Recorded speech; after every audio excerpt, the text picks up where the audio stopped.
Buenos días a todos. Es un privilegio estar ante ustedes aquí, en este día nublado del sábado, pero es bueno estar vivo, con buena salud y fuerza, y poder compartir con ustedes esta mañana. Venimos aparte de un mundo de trabajo, y para muchos de nosotros, un mundo de preocupaciones.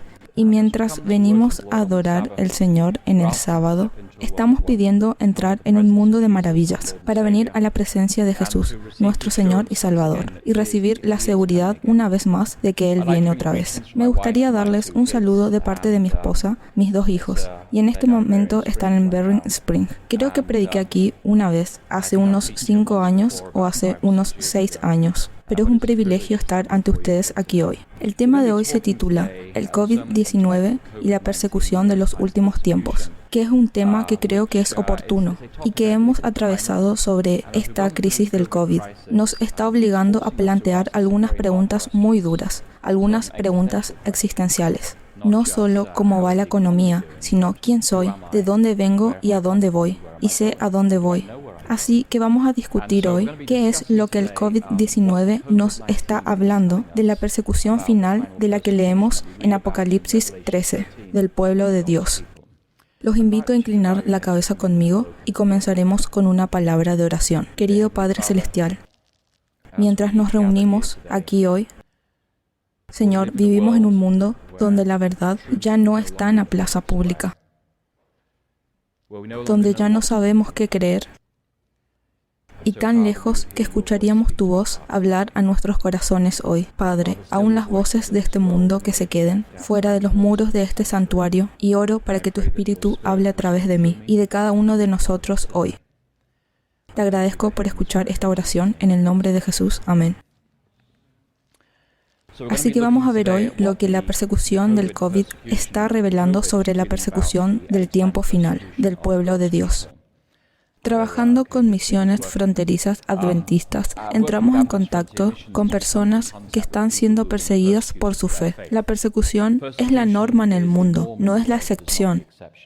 Nosotros en América tenemos libertades hoy, al menos teóricamente tenemos algunas libertades, pero la realidad es que necesitamos aprender lecciones, como la iglesia libre de la iglesia perseguida. Y dividimos el mundo en, ya sabes, musulmanes, hindúes, budistas y cristianos, etc. Pero otra forma de ver el mundo es mirar la iglesia libre y la iglesia perseguida. Y estos 2 sitios web, persecución.com, es de la voz de los mártires, que fue establecido por un pastor, Richard Wurmbrand, después de que escapó de la persecución de Ceausescu, y Puertas Abiertas Estados Unidos rastrearon la persecución de los cristianos en todo el mundo. No importa si son ortodoxos, protestantes o católicos, pero la persecución es una realidad muy verdadera y está ocurriendo incluso mientras nos sentamos aquí hoy. Y no vamos a contar historias hoy, pero la persecución es muy real. Está en la naturaleza humana. Perseguir a las minorías de varios tipos si no están de acuerdo con la narrativa dominante. Y así, un día, esas tendencias llegarán a nuestras costas aquí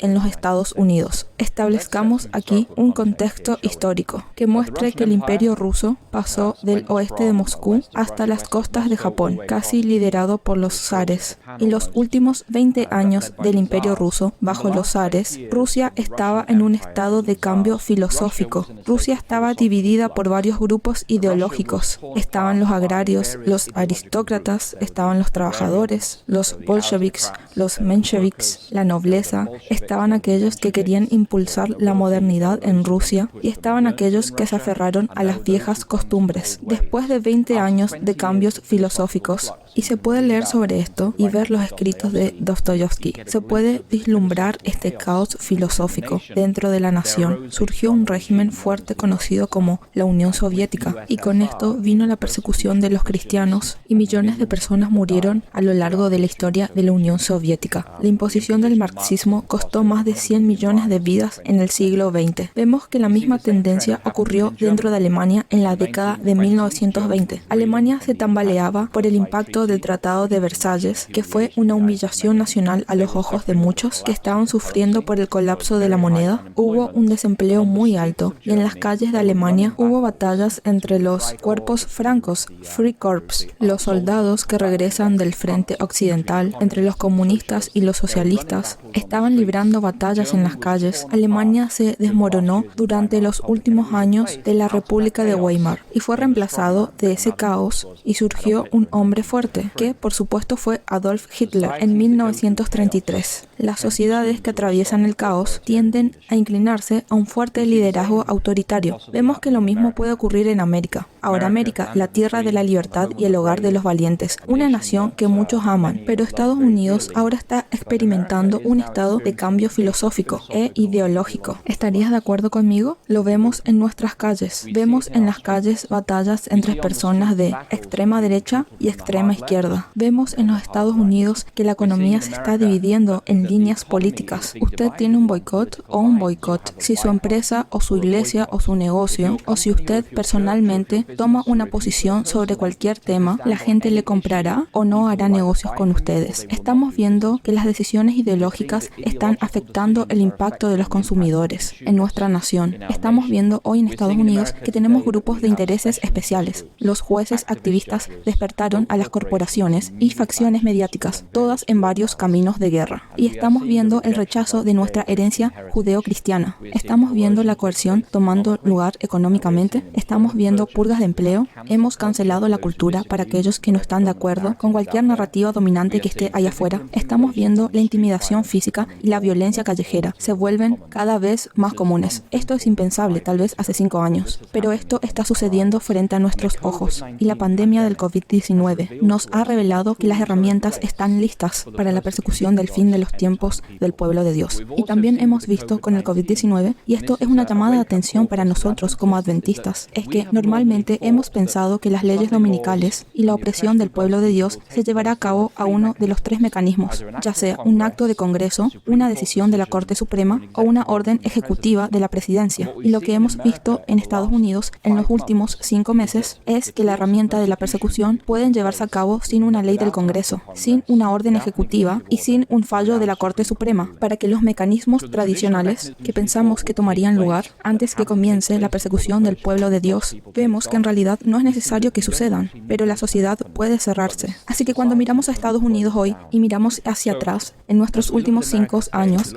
desde el brote del COVID-19, hemos visto que los derechos constitucionales y las libertades religiosas han sido revelados a ser un poco más verdaderos que un espejismo. En muchos casos, en todo Estados Unidos hoy, a pesar de las mejores intenciones de las legislaturas, los gobernadores y los alcaldes de todas las tendencias políticas, mientras luchan con esta terrible pandemia que es real y la gente está muriendo a causa de esta pandemia. No hay duda al respecto, pero vemos que con los bloqueos, vemos la suspensión de los derechos supuestamente inalienables, como los que figuran en el proyecto de la ley de Estados Unidos. Por ejemplo, nuestros derechos de la primera enmienda. Tal vez, inadvertidamente, esta pandemia ha revelado que todos los ingredientes están en su lugar para la persecución del pueblo de Dios y que los líderes políticos de todo el espectro político están listos y dispuestos a usarlos si se les da una oportunidad y se les da una excusa. Así que, ¿cuáles son algunos de los ingredientes que vemos en el escenario de COVID-19 que pueden aplicarse a los adventistas al final de los tiempos? En primer lugar, vemos que, trágicamente, tenemos medios nacionales corruptos en todos los lados de la ecuación, de los cuales la verdad se ha apartado. Pero los medios nacionales corruptos impulsan una agenda nacional mediante la cual nuestras libertades civiles, nuestros derechos constitucionales y ahora las libertades religiosas se suspenden indefinidamente durante un estado de emergencia. Y ahora, esto no sucede en todos los estados de los Estados Unidos. Pero si se mantiene con los ojos abiertos, se dará cuenta de que las iglesias en todo Estados Unidos han sido cerradas, han sido prohibidas, y hubo recientemente un caso muy famoso donde el gobernador dijo que las iglesias pueden abrir hasta 25 personas y los casinos hasta 50, por lo que el pastor rápidamente reservó una habitación en un casino local y celebró que toda la iglesia se reuniera allí. De hecho, el casino fue multado por eso. No estoy seguro de por qué, pero el punto es que los gobernadores en los Estados Unidos y las ciudades locales y luego los alcaldes han estado intentando cerrar la libertad religiosa en los Estados Unidos. Estamos familiarizados con la policía, que creo que fue en Missouri, una iglesia sentada en el autocine, en sus autos con las ventanas abiertas, socialmente distanciados entre sí, y la policía decía que esto fue captado en video, sus derechos están suspendidos, y que esa iglesia se dispersó en esa reunión del domingo. También vemos en América que las redes sociales ahora, los gigantes están restringiendo y eliminando cualquier plataforma, cualquier voces que cuestionen la narrativa dominante. Si dices algo que no cumple con las pautas de la comunidad de Facebook o YouTube o cualquier otro gigante de las redes sociales, se te quitará de la plataforma, su voz será cortada. En los Estados Unidos hoy. También vemos en América hoy que los que disienten de la narrativa dominante se los demoniza en línea y en los medios y en las turbas en línea. Se los atribuye los peores posibles motivos por parte de los líderes nacionales y locales que vemos en América. Vemos que en América hoy, durante la pandemia, se prohíben las reuniones de culto y de evangelización en el supuesto interés de la seguridad pública. Y los diputados son enviados por los alcaldes locales en diferentes lugares en los últimos 5 meses para encontrar y arrestar a aquellos que se han reunido para adorar.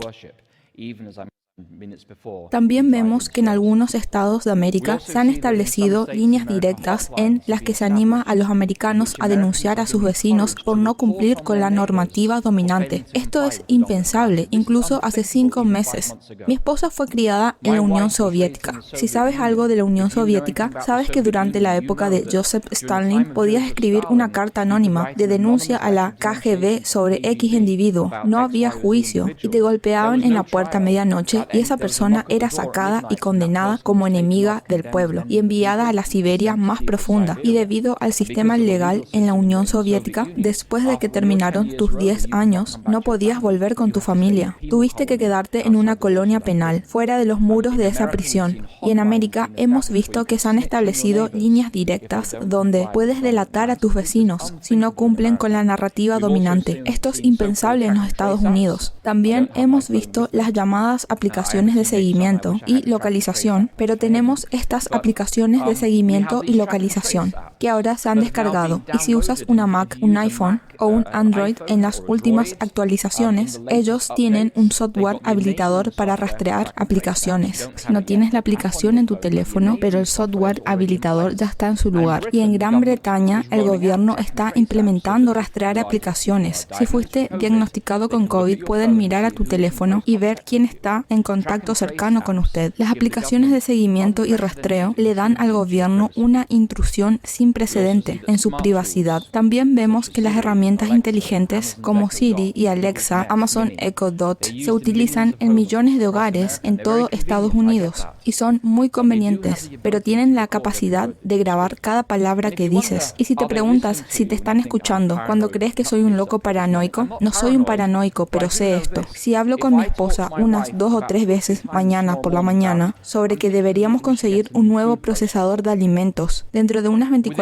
horas en tu red social tendrás anuncios de procesadora de alimentos que te aparecerán en el inicio de tu red social. ¿Y cómo sucede eso? Si con la única persona que has hablado es con tu esposa y no haces una búsqueda en Google. Así que tenemos estos pequeños dispositivos inteligentes en nuestros hogares que tengo la capacidad de grabar cada palabra que hable. Vemos que con el coronavirus se ha utilizado toda la fuerza del Estado administrativo a nivel estatal para amenazar los medios de subsistencia de las familias. Hemos visto la amenaza de que los niños sean retirados de sus hogares. Los propietarios de negocios que se niegan a cumplir con la narrativa dominante. Esto ha estado sucediendo, no en todos los estados, pero ha sucedido en varios estados, que sus hijos serán retirados de usted por no cumplir con la narrativa dominante. Hemos visto en diferentes estados los fiscales generales han revocado arbitrariamente la licencia comercial y los registros que niegan a las personas su capacidad de comprar y vender al banco o para ganarse la vida. Eso ha estado ocurriendo, incluso aquí en Michigan. Se han revocado las licencias de algunas empresas por no cumplir con la narrativa dominante. También vemos que los viajes internacionales se han detenido de golpe y en misiones fronterizas avanzadas, algunos de nuestros misioneros están atrapados en el extranjero. No pueden llegar a casa y algunas personas que se están preparando para despegar no pueden porque no hay aviones a los que se supone que deben ir. Todo está muy bien si tu familia vive en los Estados Unidos, pero ¿qué sucede? Mi suegra vive en Rusia, que afortunadamente está muy lejos,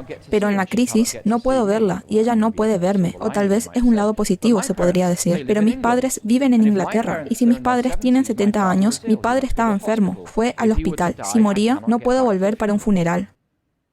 por lo que las familias están separadas y no se sabe cuándo se pueden reunir con sus seres queridos. También vemos que durante la crisis, cuando nos sobrevino en marzo, a la mayoría de los colegios e iglesias se nos ordenó cerrar nuevamente en aras de la seguridad pública. Ahora, afortunadamente y por la gracia de Dios, Andrews ahora está abriendo y podemos reunirnos aquí, pero ese no es el caso en los Estados Unidos. Algunas universidades están abiertas, otras están cerradas. Algunas escuelas abiertas y otras cerradas. Yo solía caminar por PIMC en marzo y abril, horrorizado de que toda esa vida simplemente llegaría a su fin. De un plumazo, no por nuestra propia voluntad. Nuestras grandes iglesias están vacías. También vemos que en la esfera pública, la verdad ha sido declarada muerta en muchos casos. Ahora se declara ser el discurso de odio y ha sido expulsada de la plaza pública. Esto es lo que ha estado sucediendo durante la experiencia de la pandemia del COVID-19. No ha sucedido maliciosamente. Creo que nuestros gobernadores han hecho todo lo posible para luchar contra la pandemia, pero nuestros gobernantes han descubierto poderes ejecutivos y casi autoritarios para gobernar de un plumazo sin ningún aporte de las legislaturas. Efectivamente, aquí en Michigan ahora tenemos una gobernadora que gobierna por orden ejecutiva y declara que puede hacerlo indefinidamente siempre y cuando que ella declare que hay una emergencia. Y la legislatura, que son nuestros representantes, no tienen voz en lo que sucede en Michigan en este momento, por lo que la verdad ha sido declarada discurso de odio. En gran parte de los Estados Unidos, si intentas predicar sobre los principios bíblicos de, por ejemplo, el matrimonio o la sexualidad humana, tal como la he experimentado, recibirá muchos comentarios. Y esos comentarios no será algo que quieras compartir con tus hijos. Entonces, ¿qué sucede cuando se trata de la persecución de los últimos tiempos que hemos leído en nuestra lectura de las Escrituras? Cuando esa persecución se nos presente, lo que hemos aprendido es que no requiere el Congreso o la Suprema Corte o la Presidencia para poner en marcha esta persecución. Estas herramientas de persecución están puestas. Lo que nos damos cuenta al leer Apocalipsis es que podemos enfrentar una persecución real por parte del gobierno sin que todos estos mecanismos normales estén en su lugar. Y todo lo que se requiere es una excusa política para hacerlo pasar. Eso es todo lo que se requiere, una excusa política. Entonces, ¿qué puede pasarle a los adventistas en base a lo que hemos visto con el COVID-19? Bueno, vamos a ver que nuestras libertades civiles y religiosas serán revocadas. Lo que hemos descubierto hasta ahora con el COVID-19 es que sus derechos constitucionales apenas valen el papel en el que están escritos. Nuestros derechos constitucionales serán revocados. La primera enmienda, la libertad de adorar a Dios o no adorar a Dios, será efectivamente revocada sin sentido. No requiere un acto del Congreso. Es probable que veamos el cierre de todos los edificios de nuestras iglesias, nuestros colegios, nuestras conferencias, nuestras uniones, nuestras divisiones, ministerios de apoyo. Todas las instituciones adventistas pueden estar cerradas. Descubriremos que el evangelismo será declarado discurso de odio. Ya está sucediendo en algunas partes del mundo que son más seculares.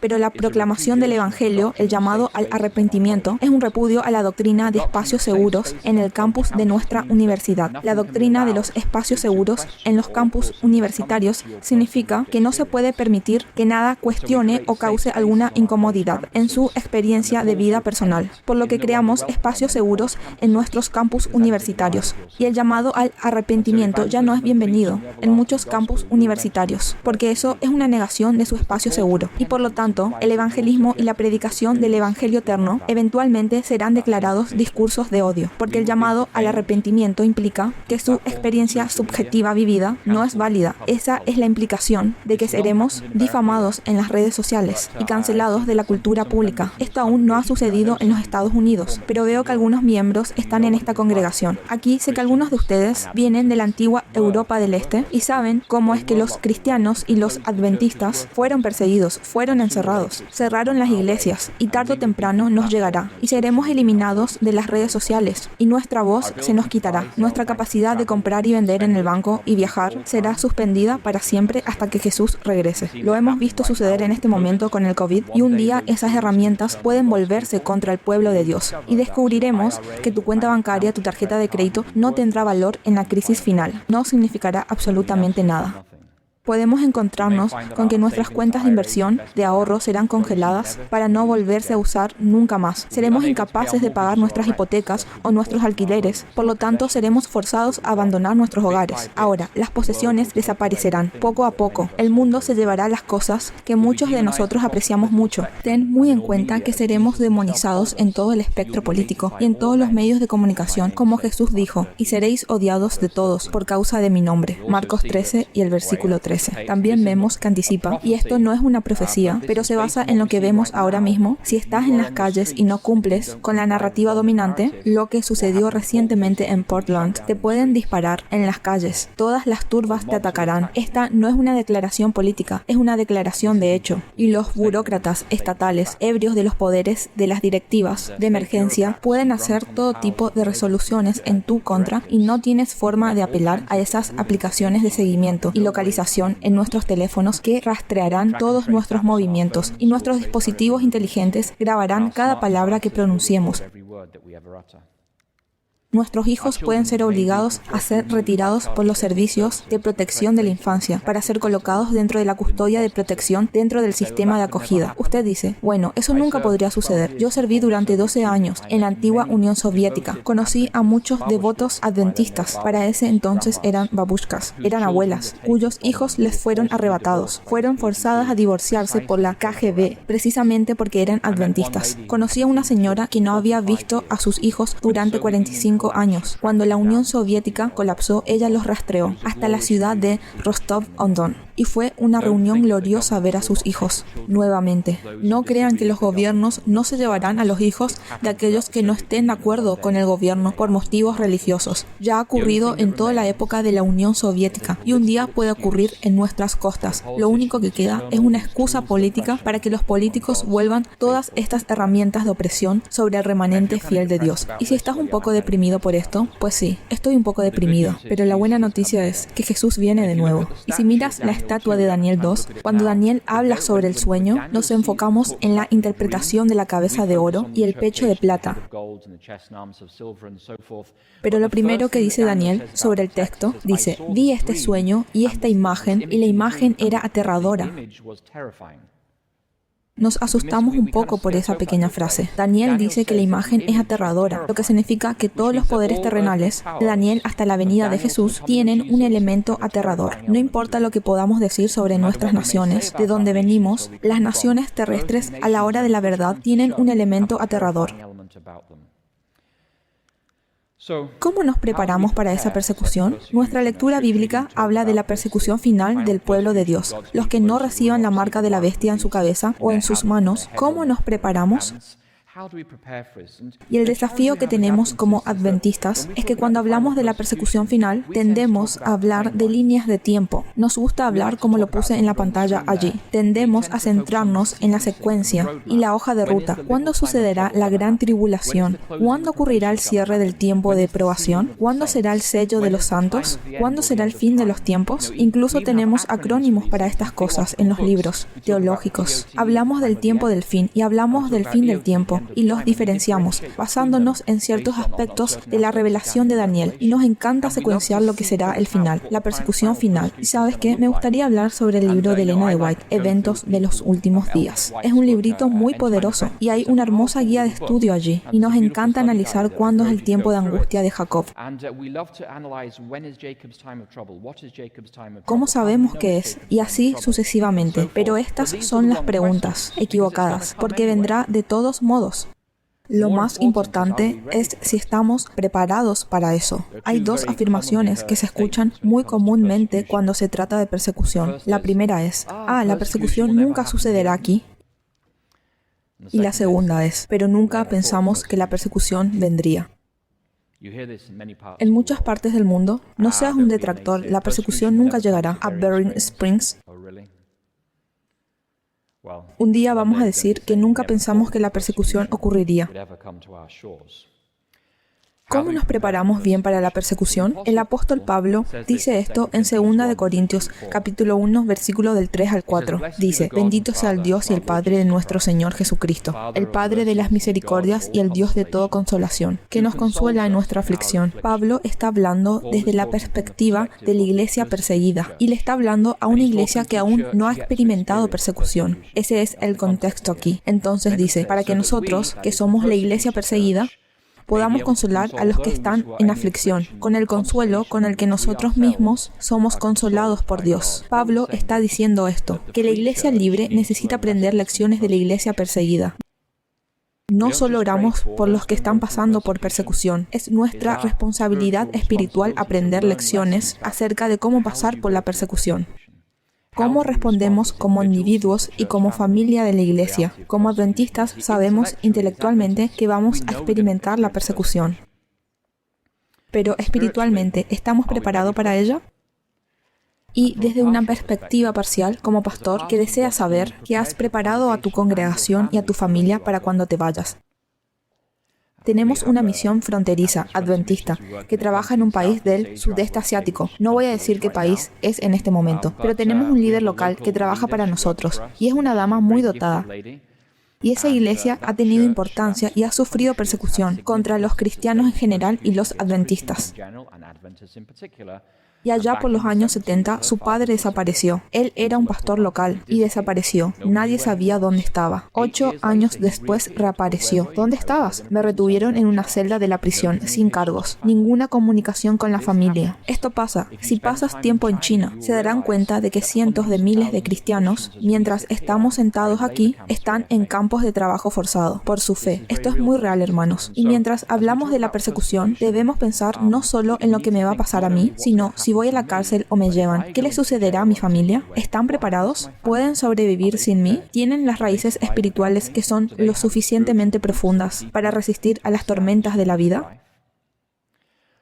Entonces, estas son preguntas importantes que nos debemos hacer. Hay ciertas respuestas bíblicas a la persecución. Quiero repasarlas ahora contigo. Estas son respuestas que encontramos modeladas dentro de la Biblia y son bíblicas. Son dadas a nosotros por Dios para proveernos opciones sobre cómo lidiar con la persecución. Y el principio general de la persecución nos lo da Jesús. En Lucas 6, Él dijo: Yo les digo a ustedes que escuchan, amen a sus enemigos, hagan el bien a los que los odian, bendigan a los que los maldicen y orad por los que os calumnian. Tal vez la enseñanza más difícil de toda la Biblia es amar a sus enemigos.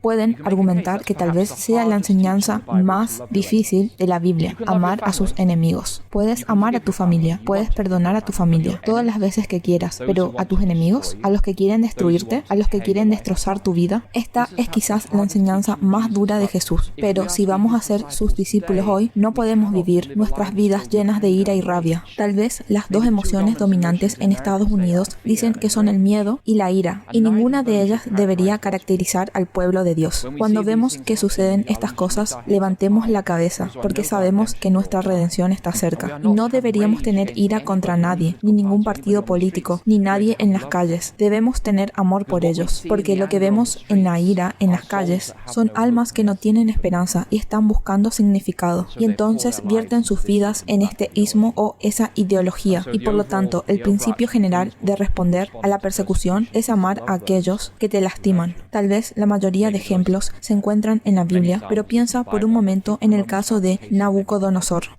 Era, según los estándares de hoy, un monstruo.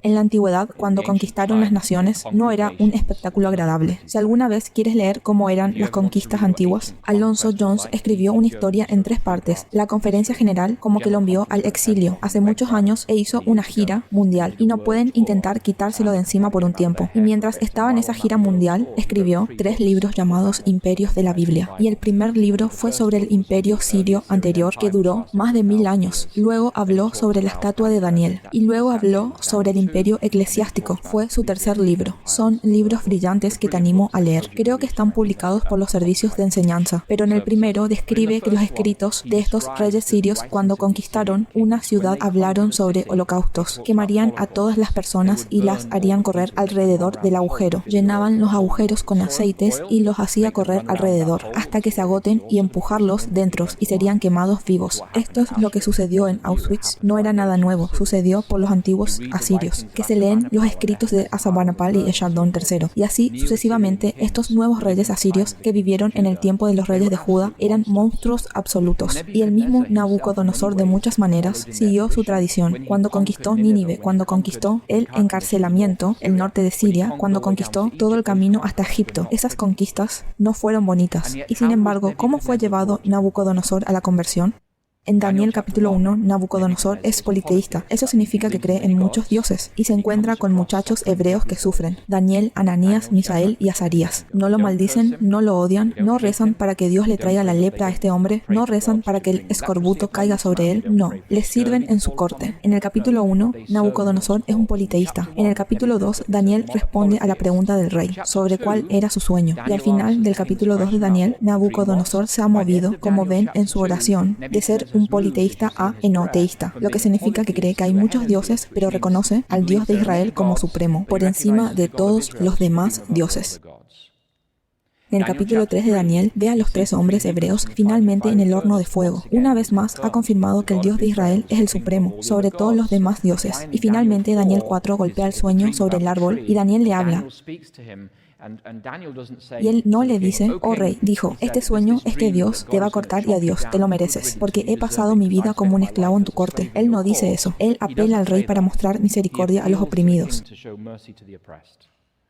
Nabucodonosor, si no escuchas, tienes 7 años de locura. Al final de ese capítulo, Nabucodonosor dice, y levanté mis ojos a los cielos, y mi razón volvió a mí. Y al final de ese capítulo, él era un monoteísta. Él ha pasado del politeísmo al enoteísmo al monoteísmo, en 4 capítulos. Y en cada etapa de ese viaje, fueron los oprimidos quienes fueron misericordiosos con él, quienes lo ayudaron a lo largo de ese viaje espiritual. Así que solo viendo el ejemplo de Nabucodonosor, es un gran ejemplo de que amando a tus enemigos, es posible que no se conviertan hoy, pero tarde o temprano funciona en sus corazones. Vemos que en el ejemplo de Pablo, mientras perseguía a la gente, el Espíritu Santo estaba pinchando su corazón. Pero hay algunas otras respuestas bíblicas a la persecución. Una de ellas es huir. Pensamos, bien, no voy a dejar mi casa, no voy a dejar mi trabajo, no voy a dejar a mis seres queridos. Pero la realidad es que en el mundo hoy hay cientos de millones de personas desplazadas por diversas razones. Y muchos de ellos son desplazados por causas ajenas a ellos. Y encontramos en la Biblia que un ángel ordenó a José y a María que huyeran a Egipto para proteger al niño, a Cristo, de la ira de Herodes. También vemos que es bíblico esconderse. Rahab escondió a los 2 espías. Muchos cristianos de hoy en día se ven obligados a esconderse en tiempos de persecución. Hace muchos años, aproximadamente en el 96 o 97, yo estaba en Tayikistán. Había una guerra civil. El gobierno comunista contra los yihadistas de Afganistán. Uno de esos líderes yihadistas decidió que iba a aumentar su perfil político en el país. Y la mejor manera de hacerlo era matar a un occidental. En ese momento había unos 100 occidentales en ese país. Nadie quería ir a Tayikistán. Era una guerra civil bastante cruel. Así que estos yihadistas vienen a las oficinas de las agencias de ayuda, tratando de encontrarlos para matarlos. Así que lo que hice fue quedarme en mi oficina. No, yo era un hombre joven, tenía 23 años y no lo hice. No quería morir, así que me escondí. Un anciano dentista que vivía en un antiguo bloque de apartamentos ruso, un apartamento de una habitación. Si algunos de ustedes vivieron en estos, saben de lo que estoy hablando. Es muy pequeño. De hecho, es tan pequeño que la parte superior, cuando vas al baño, estás al lado de la sala principal. Abres la puerta, te sientas en el inodoro y la parte delantera del inodoro está al ras de la puerta. Sabemos lo que eso significa, ¿no? Te sientas en el inodoro y la puerta está abierta de par en par, para que todos vean. En un apartamento de una habitación no hay privacidad. Durante 3 meses me quedé con ese querido anciano, mientras venían a mi oficina, los yihadistas. Un par de veces, ¿dónde está el tipo que vive y trabaja aquí? No sabemos dónde está. Es cierto que no sabían dónde estaba. Pero durante 3 meses tuve que esconderme, esperando hasta que un día el gobierno anunció anunció que este yihadista había sido asesinado y todo el mundo pudo volver a salir de su escondite. Es bíblico esconderse, no es algo vergonzoso. A veces no tienes opción, otras veces, sin embargo, podemos permanecer en el mundo, como sales y luces del mundo. Si abren sus Biblias a las bienaventuranzas en Mateo capítulo 5, la mayoría de nosotros tenemos Biblias que tienen divisiones de párrafos. La mayoría de nosotros no usamos Biblias, solo tenemos textos sólidos. Y en Mateo capítulo 5, mi Biblia tiene las bienaventuranzas y luego hay un salto de párrafo y luego dice sal y luz. ¿Tu Biblia dice lo mismo? ¿Alguien tiene las bienaventuranzas de Mateo 5? Y luego llega al final del versículo 12 de las bienaventuranzas y luego hay un salto de párrafo. ¿Alguien tiene eso? Sí. Y lo que viene después de eso, después de las bienaventuranzas, ¿cuál es lo primero de lo que habla Jesús después de la última bienaventuranza? Es acerca de bienaventurados seáis cuando la gente os persiga a causa de mi nombre. Ahora quitad el salto de párrafo. Y lo siguiente que dice Jesús es que sois la sal de la tierra y la luz del mundo. El salto del párrafo interrumpe la corriente de la enseñanza de Jesús. Perdemos el énfasis y el punto es que si tienes una vela, si encendemos aquí una vela ahora y la ponemos aquí, nadie realmente ve esa luz. Sabes que está allí, pero no la ves porque hay mucha luz alrededor. Pero cuando la oscuridad de la persecución descienda o llega a la medianoche a este santuario y esa vela sigue brillando allí, esa vela que no parecía dar mucha luz al mediodía, todo el mundo puede verla en la habitación a la medianoche. Y así, la enseñanza de Jesús de que ustedes son la luz de la tierra, la luz del mundo y la sal de la tierra, tiene sentido en el contexto de la persecución. Simplemente llevando el nombre de Cristo en tiempos de persecución es un testigo masivo. Una vez bauticé a algunos iraníes y les dije, ¿por qué quieren ser bautizados? Porque cuando regresen a Irán en las próximas 24 horas, enfrentarán persecución. Me dijeron que sabían, pero querían llevar el nombre de Cristo. El simple hecho de llevar el nombre de Cristo incurrirá en la ira del gobierno. Caerá sobre nosotros, pero queremos llevar el nombre de Cristo. Afirmamos una respuesta no violenta. Discípulos de Jesús, colocamos nuestro dolor en nuestro deseo de venganza que a veces es real en las manos de Dios, que todo lo sabe y que un día hará justicia perfecta. Si no estás siguiendo la persecución en todo el mundo, te invito a que abras los ojos a esta realidad. Como un ejemplo, Nigeria, semanalmente, tal vez un par de cientos de cristianos son quemados y asesinados a machetazos por los yihadistas que vienen del norte. No es políticamente correcto decirlo, pero es cierto que esos cristianos son esos aldeanos, son levantados por ciertos grupos tribales y son destruidos porque son cristianos. Hay un clamor a Dios por la justicia. A veces somos llamados a dar la vida. Esta es de hecho una respuesta legítima a la persecución y Dios promete una corona especial reservada para aquellos que dan su vida por su fe en Jesucristo. También somos capaces, según la Biblia, de ejercer nuestros derechos legales. El apóstol Pablo estuvo dispuesto repetidamente a usar sus derechos legales como ciudadano romano para defenderse. Cuando fue capturado por la turba en Jerusalén en Hechos capítulo 20 y los soldados romanos lo rescataron y lo llevaron adentro del pretorio y lo iban a azotar y él les dijo, ¿es lícito azotar a un ciudadano romano sin haber sido condenado primero? Y todos los soldados se retiraron de él porque era ilegal encarcelar a un ciudadano romano y atarlo a menos que haya sido condenado primero. Y por lo tanto, es bíblico usar sus derechos legales para defenderte. Una respuesta bíblica a las persecuciones. No deberíamos sorprendernos. El apóstol Pedro aconseja explícitamente a los discípulos que no se sorprendan al enfrentar persecución. Y cuando llevamos a los discípulos a Jesús en partes de Asia o África, una de las lecciones más importantes que tenemos que enseñarles es esto. Si sigues a Jesús, enfrentarás persecución. No es una posibilidad teórica. Esto es una realidad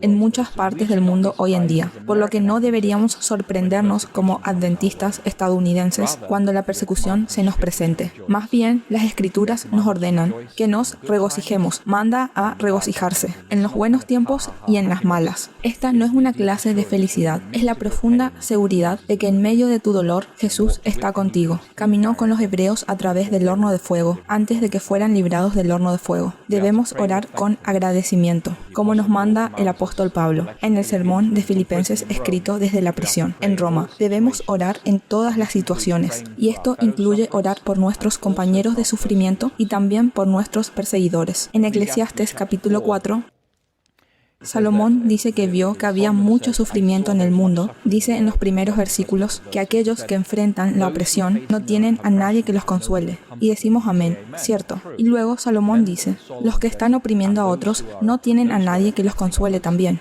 Que Dios ve los dos lados de la moneda.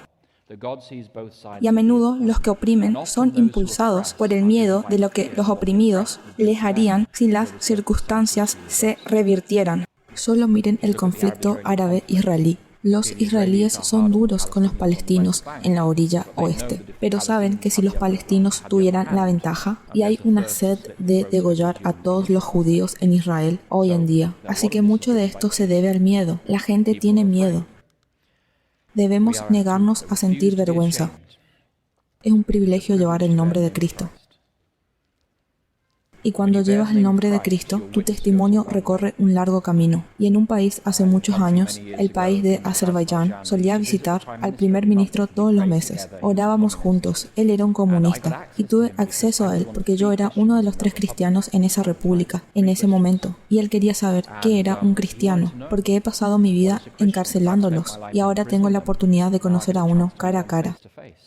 Y así nosotros no debemos avergonzarnos de ser cristianos, y no debemos avergonzarnos de seguir a Jesús en sus sufrimientos, y nunca olvidar que estamos siendo perseguidos no por lo que somos, sino porque este mundo ha rechazado a Jesucristo. Confiamos en la presencia permanente de Dios. Nada puede separarnos del amor de Dios. Y Dios nunca permitirá que la persecución se vuelva insoportable. A nivel personal, vemos eso en 1 Corintios.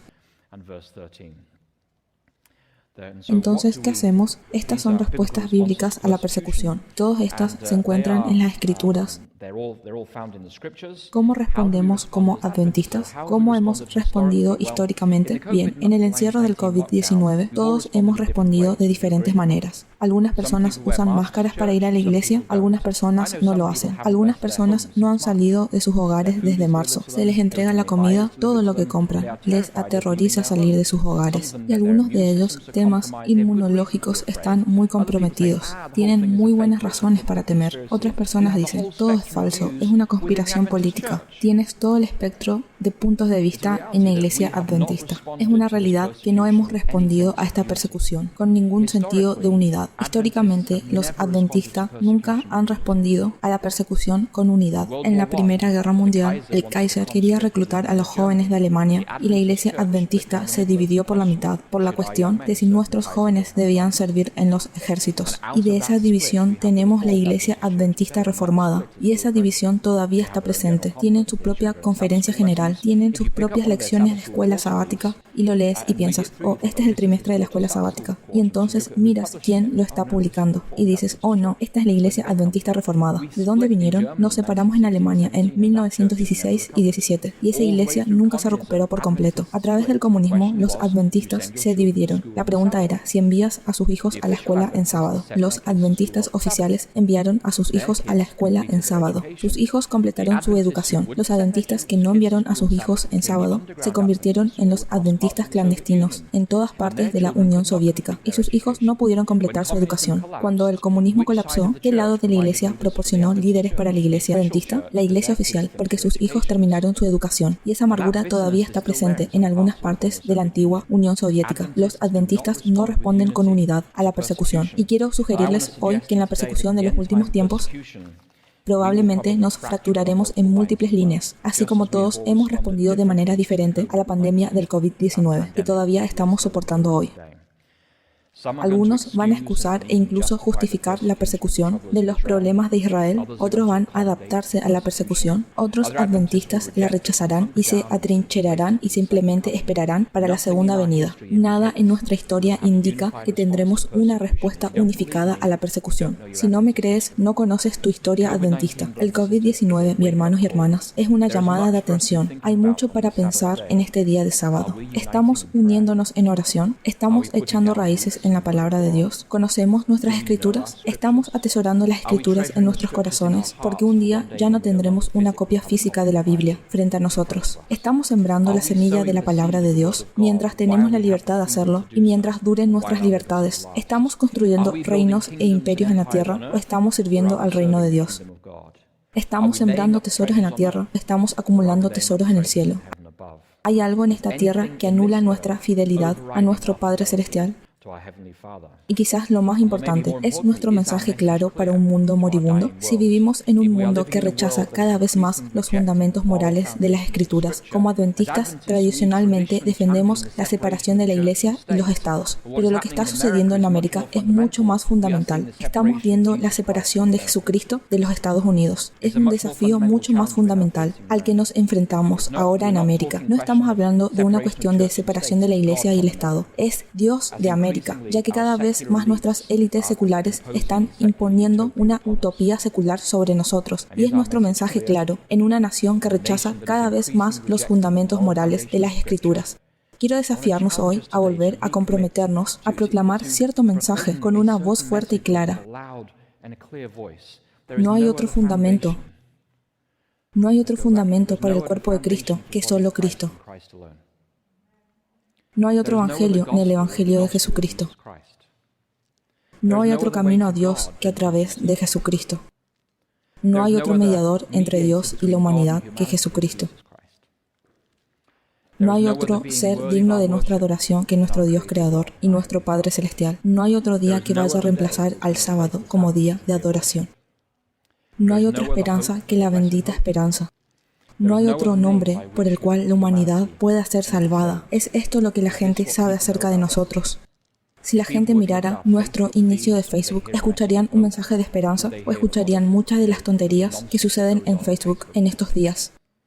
Yo veo redes sociales adventistas y no quiero que nadie que esté pensando en convertirse en adventista lea algunos de esos foros de mensajes. Hablando francamente, son brutales, son absolutamente salvajes. ¿Qué mensaje le estamos dando al mundo? Estamos dando un mensaje de que Jesús viene otra vez y su reino es un reino de justicia y rectitud y que su reino se basa en el principio del amor sacrificial y estamos llamados a amarnos unos a otros y modelar los principios de su reino. ¿O ven que estamos tan divididos como el mundo que nos rodea? Quiero desafiarnos hoy. Los cimientos judeocristianos de América se están erosionando rápidamente. Las élites seculares están tratando de imponer una nueva y valiente utopía secular y estamos viendo como resultados inevitables caos social, político y moral dentro de nuestra nación. Solo he estado en América durante 13 años y he visto a América cambiar mucho en esos 13 años. Aquellos que están hace muchos más años que yo pueden decir que América es muy diferente a los años 50 o 60 o 70. Estamos casi al borde de un precipicio como nación. En los campos de prisioneros de Stanley, cuando ingresabas a un campo, los guardias a menudo te permitían un artículo personal. Podría ser un lápiz, un peine, algo personal, una foto de tu esposa.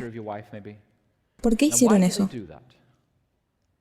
Porque sabían que si ibas a estar prisionero durante 10 años en ese campo, podrían garantizar tu total cumplimiento a través de la amenaza de quitarte esa posesión personal. Eso es todo lo que se necesitó para comprar la conformidad humana. Un lápiz, un peine, una foto de tu esposa. El corazón humano puede ser capturado por una cosa mísera. Preguntémonos hoy si nuestros corazones están cautivados por las formas de este mundo.